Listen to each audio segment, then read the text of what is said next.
raising their young in a dangerous world.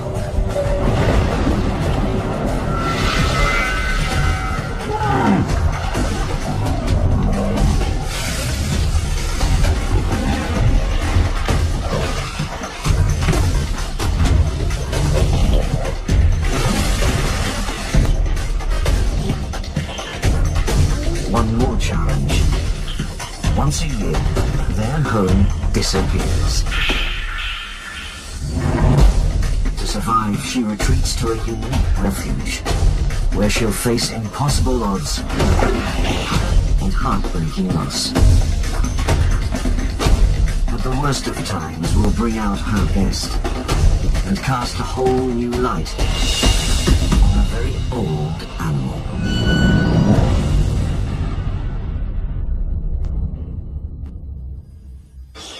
In all of Africa, crocs may be the largest creatures that build homes. Shelter when the good times turn bad in this remote wilderness.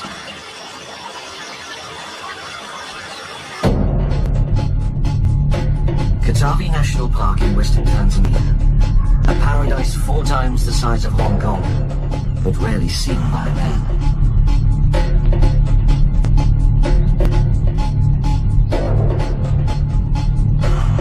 Through the park flows the Katuma River, a lifeline for everything that swims, crawls, or walks.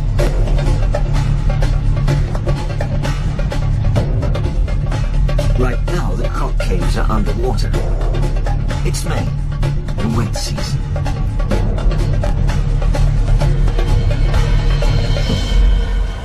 The mating season. She's waiting to see who comes courting.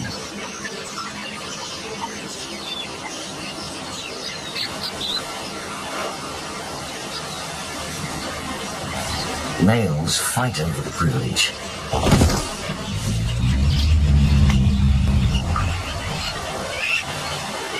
To deter rival suitors, the dominant male may use intimidation.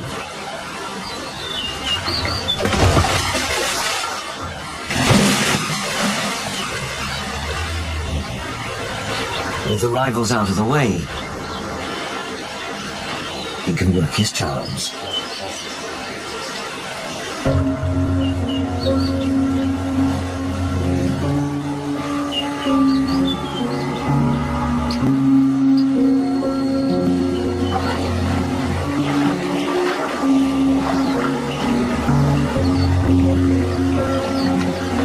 Circling and rubbing is croc foreplay.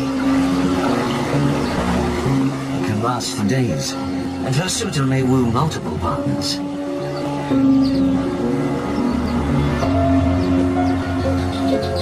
She signals she's ready.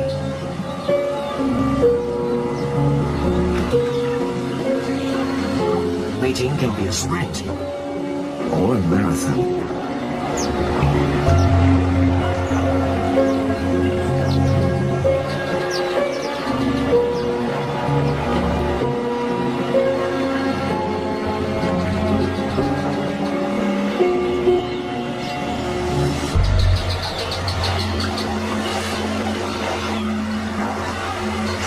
It's mating season for her too. But only one male has the right. The bull who rules the herd. He's territorial, though his turf is tiny, maybe a few hundred meters long. But he jealously guards every inch.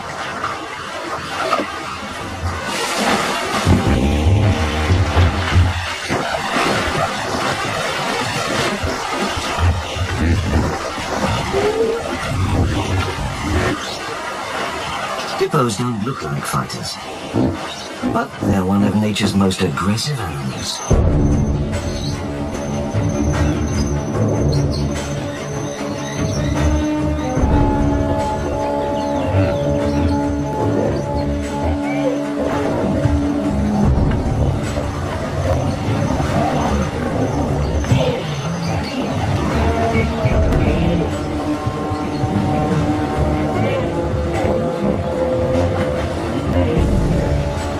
They can often settle a fight just by comparing weight and tusks.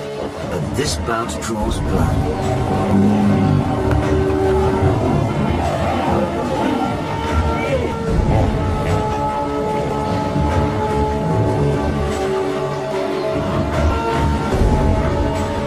The challenger has second thoughts.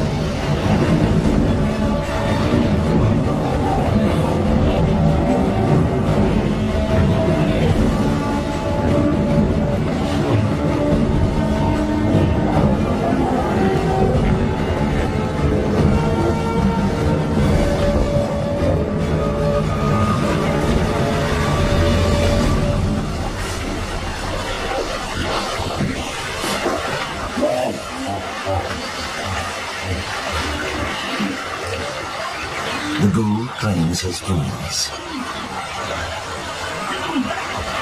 Hippos do most everything in water, including breeding.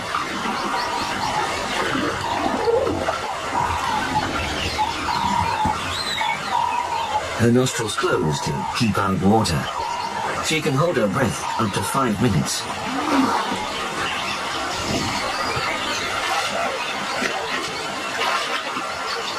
Months from now, in the middle of the wet season, she'll give birth. Her babies will also appear, hatching from this nest, if they're still here. Each time she turns her back, a predator appears.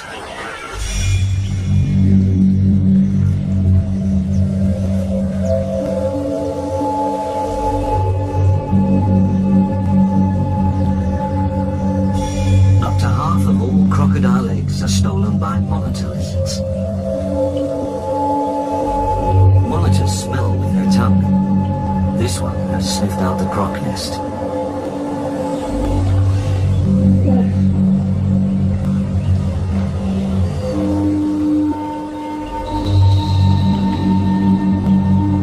During nesting season, she's always on sentry duty.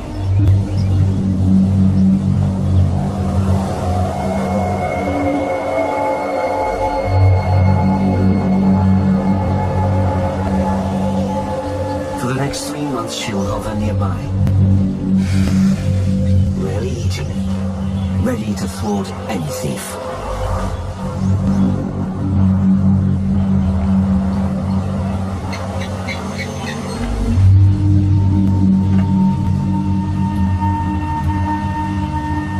The layer of sand keeps her eggs warm. If the ground gets too hot, her wet body will cool it.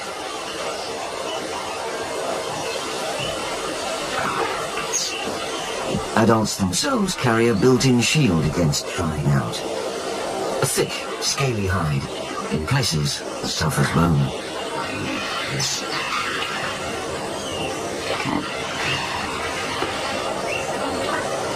But in a place where the mercury hits 35 degrees, even a croc can overheat.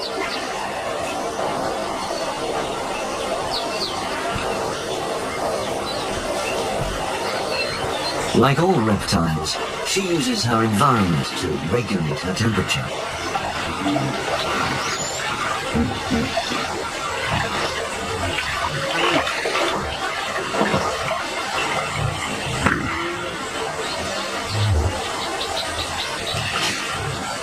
While she cools off, danger returns.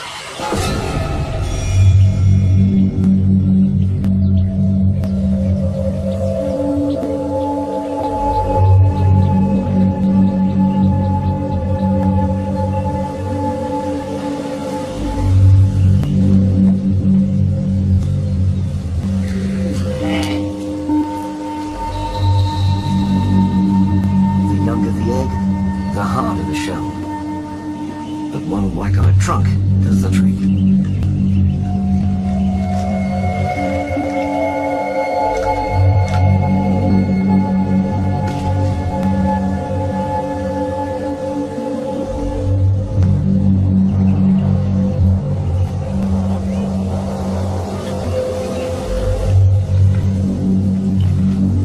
She's tucked her eggs back in and closed up her nest.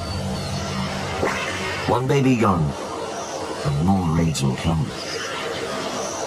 More than 200 million years. And nature designed them so well, they've barely changed.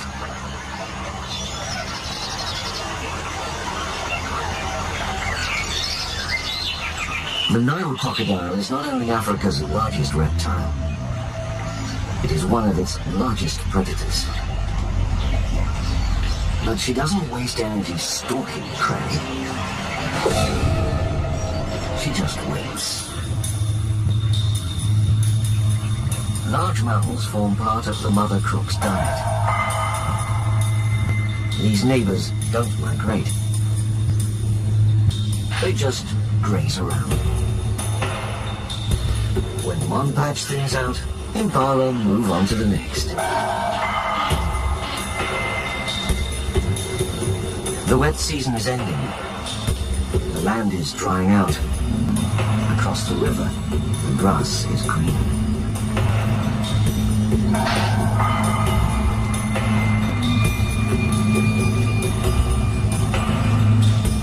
Her eyes and nostrils sit on top of her head, so she can keep a low profile.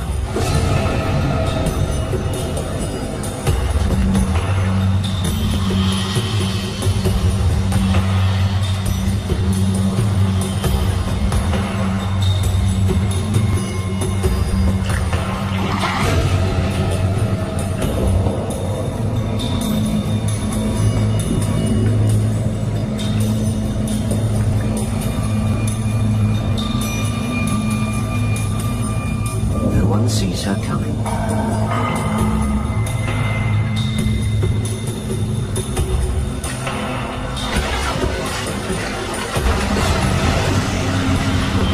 Crocs have such a strong grip, they can hold prey under to drown it.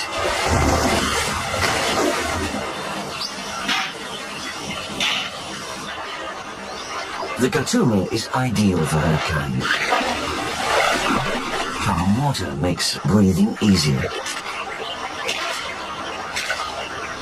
Crocs also move easier in water versus land, so they burn less fuel.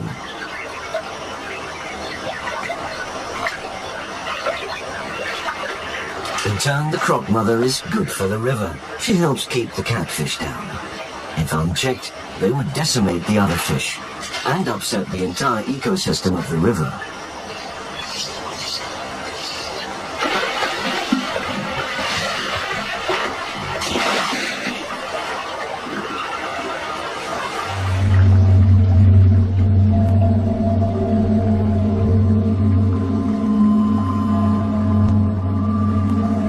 The croc mother performs another vital service, cleansing the river of a source of infection. Rotting flesh.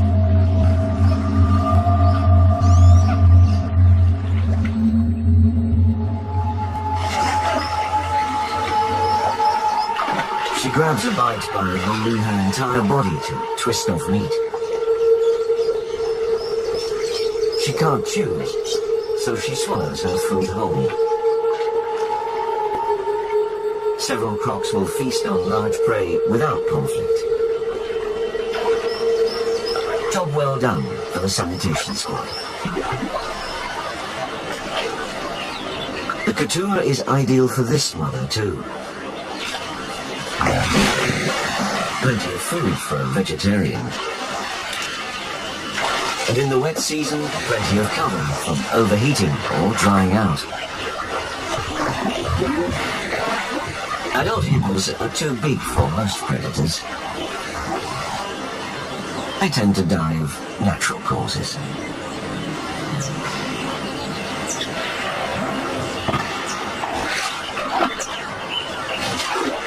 Once again, the cleanup crew is just doing its job. A job that others envy.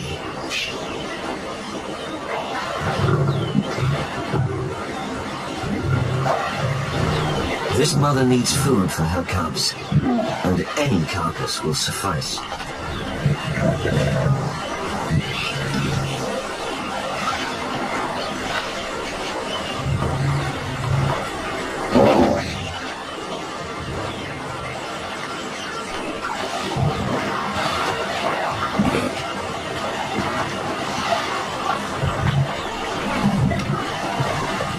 croc's habitat is no place for lions to feed.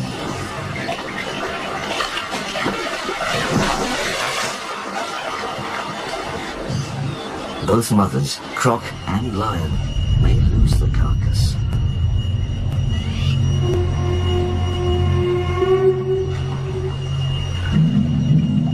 It's dangerous to get too close to a hippo.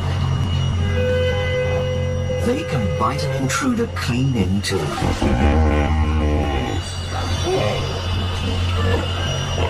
A cub's hunger trumps the danger of crossing.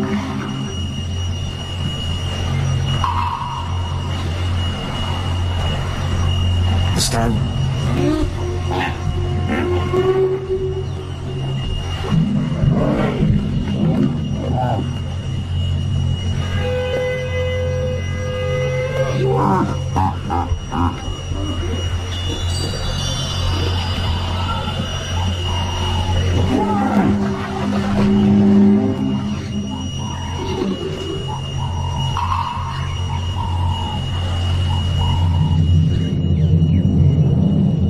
Its size versus patience, and the lion's patience wins.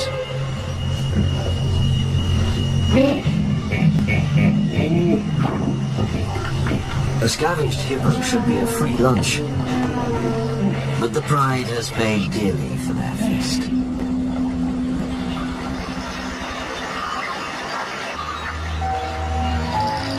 The cub's mother may have crossed an angry hippo.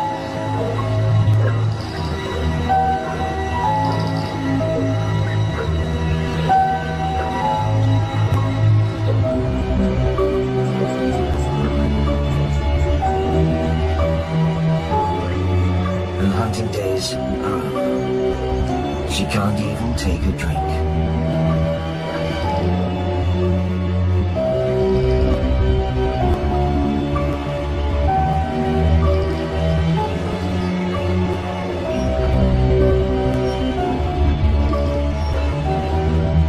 It's just a matter of time.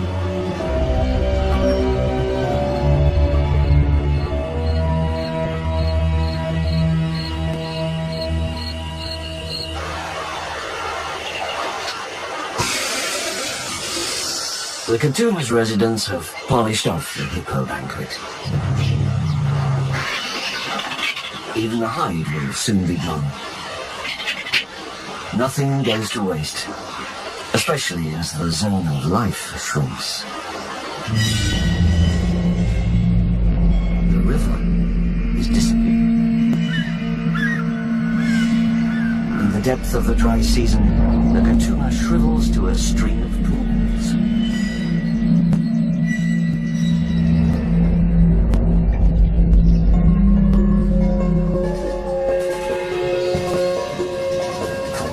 Around, life converges on the last place.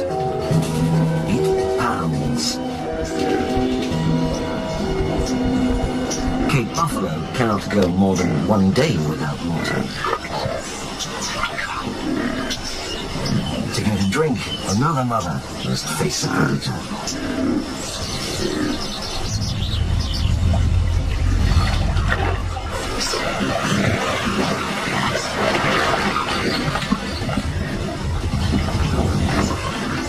Cape buffalo are one of Africa's most dangerous animals.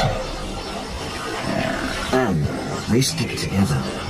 Catch one, and the rest may come after you.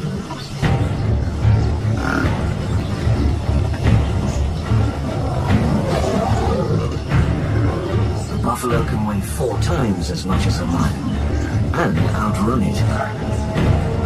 Despite the risks, lions seem to crave buffalo meat.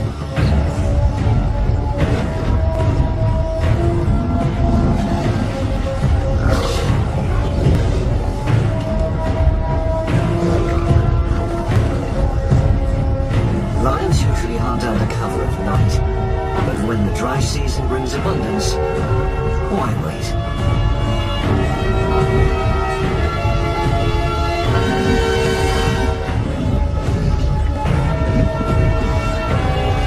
Pride has found its target.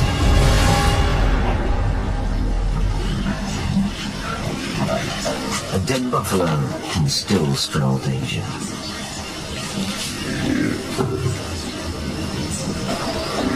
Like hippos, buffalo are sore losers.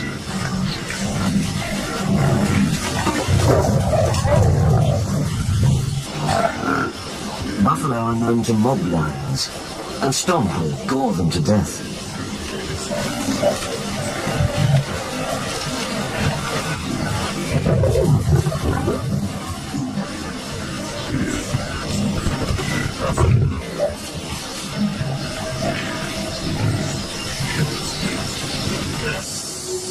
In Katavi, the dry season hits bottom.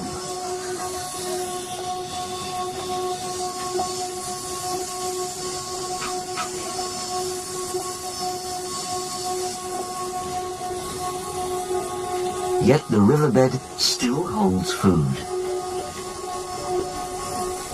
Insects hiding in the mud.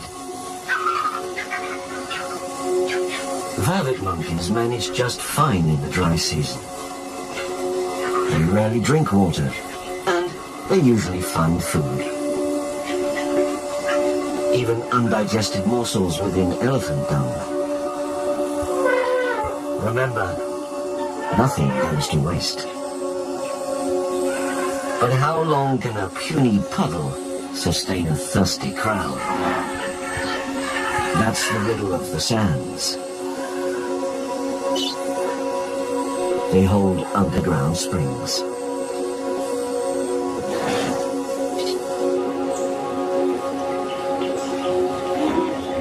Those springs feed mud holes that sustain life through the dry season.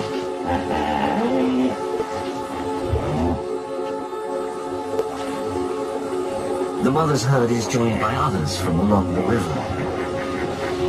More than 500 hippos, they share a single pool. Mud. Nature's sunscreen.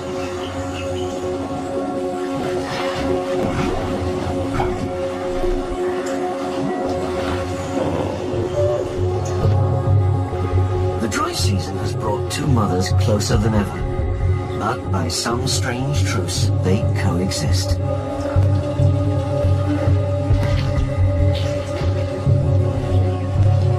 Like hippos, crocs take cover.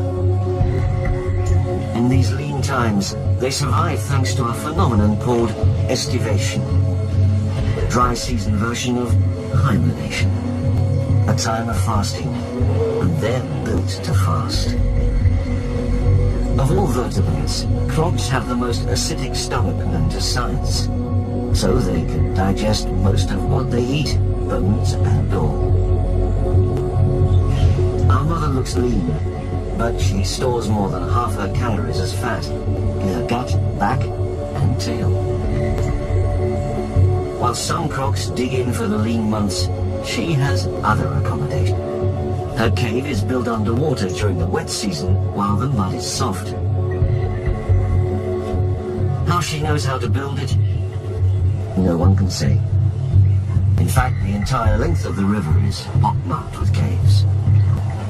Caves can extend more than 10 meters deep, and 100 crocs may share it, reusing it year after year as long as it lasts.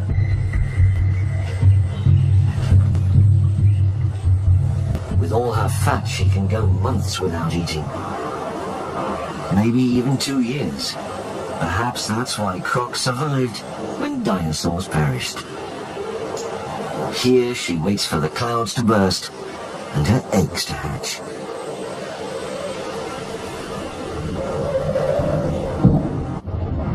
In Katavi, October brings the short rains.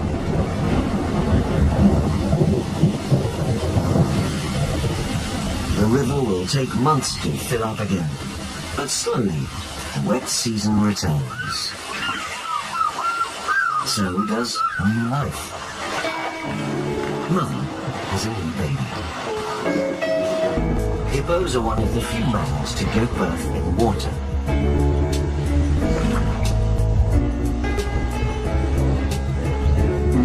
Sometimes weighing more than 50 kilograms, a baby hippo is a big baby.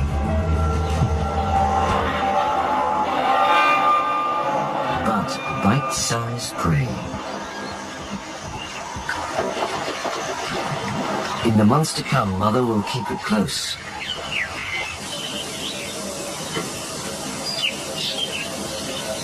Predators are taking a toll on other offspring.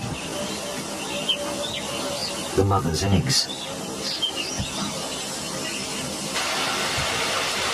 Predators turn up when the croc mother turns her back. Fish eagles enjoy more than fish.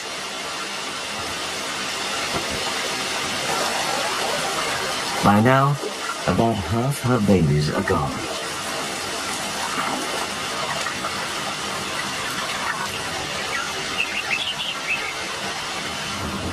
The survivors are ready to emerge.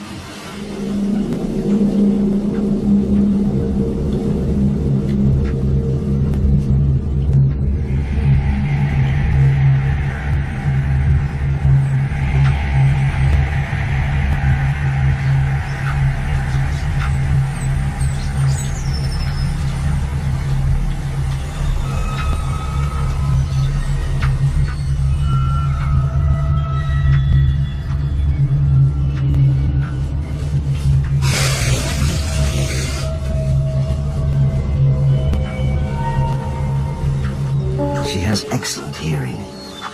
From the river, she heard her babies calling from inside their shells.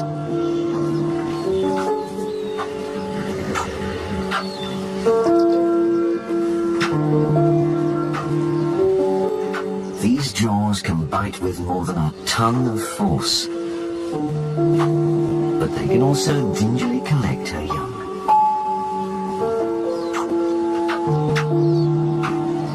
All babies hatch at once, perhaps arranged by tapping on their shells like cellmates to announce their birth.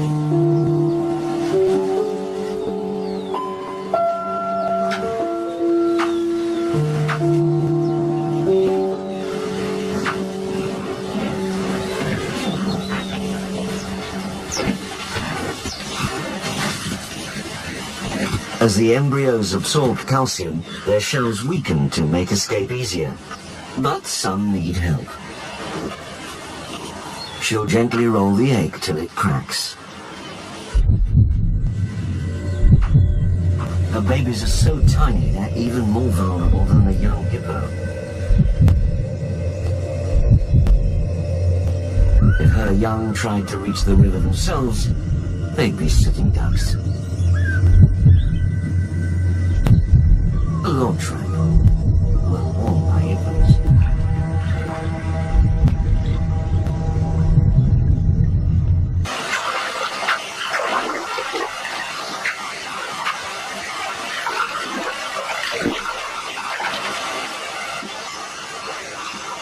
They're born swimmers, and for the rest of their lives the river will be their home.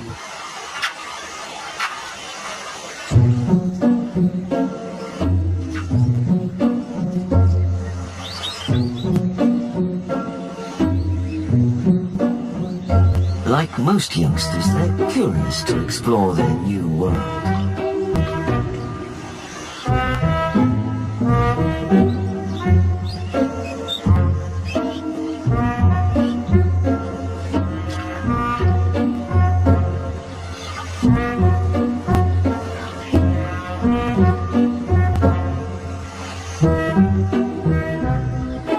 The onset of the wet season has flushed out food.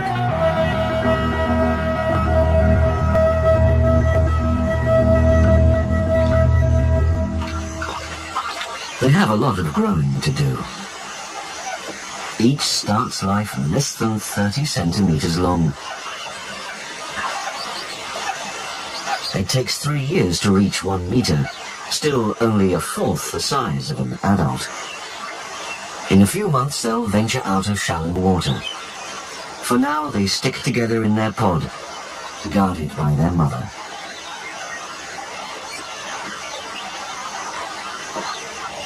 If any stray, she heads them off, for good reason. Most everything out here likes baby croc.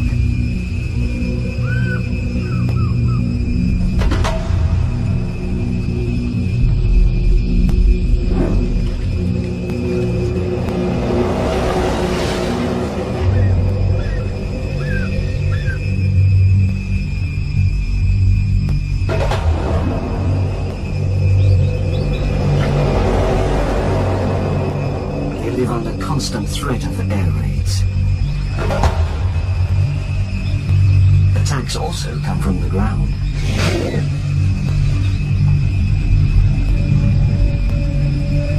The clever yellow-billed stork often churns the water with one foot to flush out small prey.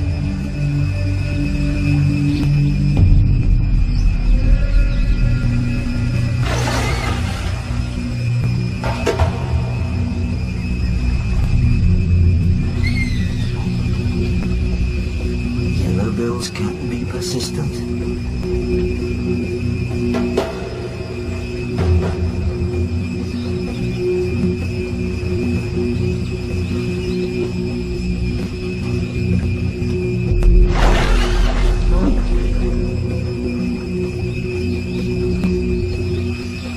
Their mother has a talent that basketball players would envy.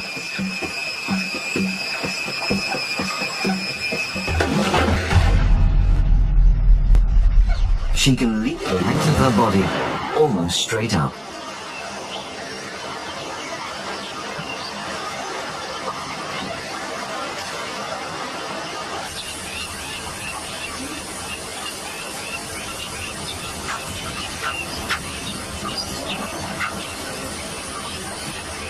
Her dry season refuge has become a sanctuary from predators. But sooner or later, her babies have to come out to eat. And predators are eagle-eyed. Fish eagles can spot prey up to 2 miles away.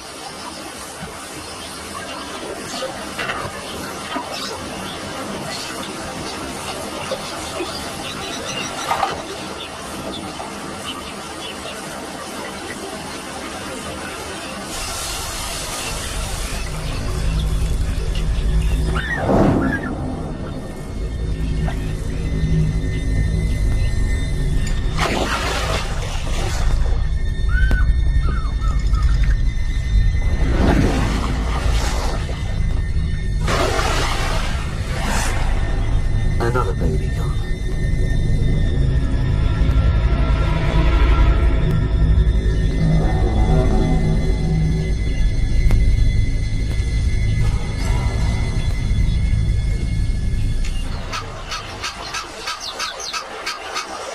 Hippos don't prey on crocs. They're just nosy sometimes.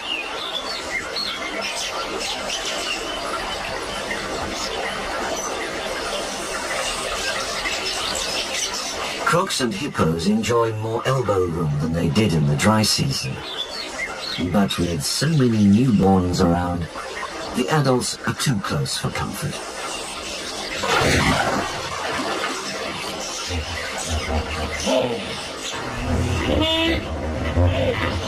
The other mother has only one baby to watch. But the place that seems safest can turn deadly in an instant.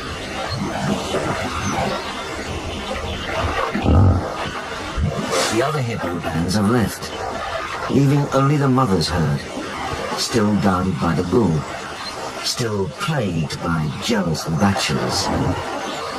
And once again, a fight breaks out.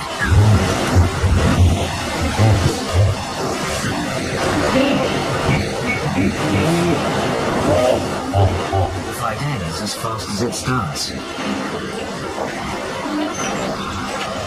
The bull signals triumph. The challenger signals defeat. The bull's tusks have left their mark. Oxpeckers cleanse wounds of rotten flesh and parasites. Nature's medics. But the bachelor isn't the only casualty. Caught in the middle, the newborn was badly gored. Was probably fall victim most often to their own feuding adults.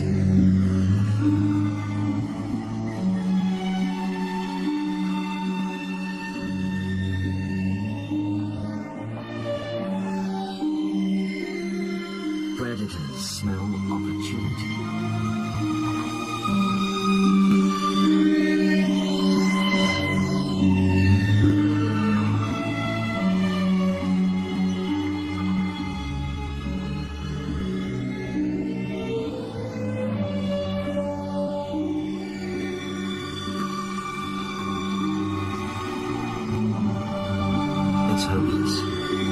The wound is mortal.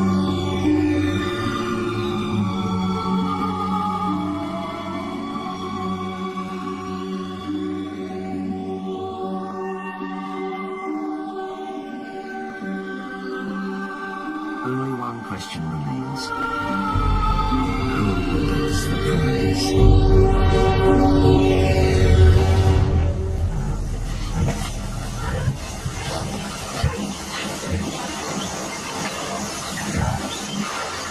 A year may pass before she mates again.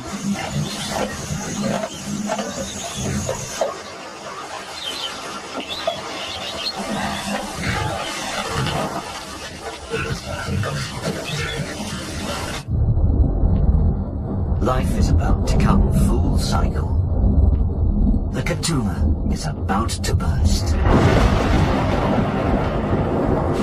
March brings the long rains.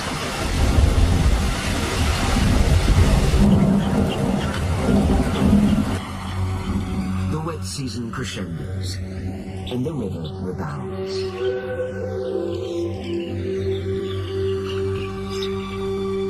Once more, the Katuma floods the croc caves, unneeded till the next dry season. Paradise returns.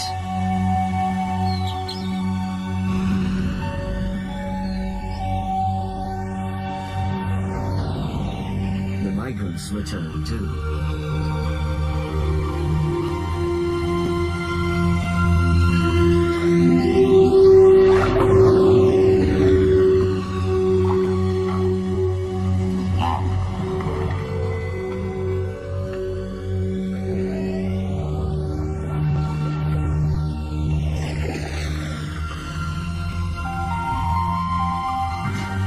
The herd is living large, and life is grand.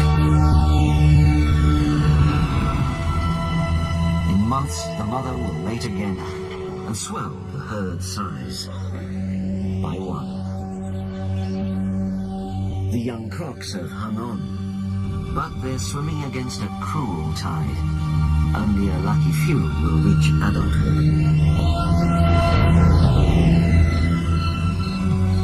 Nature rewards survivors with longevity. Nile crocs may live to 100.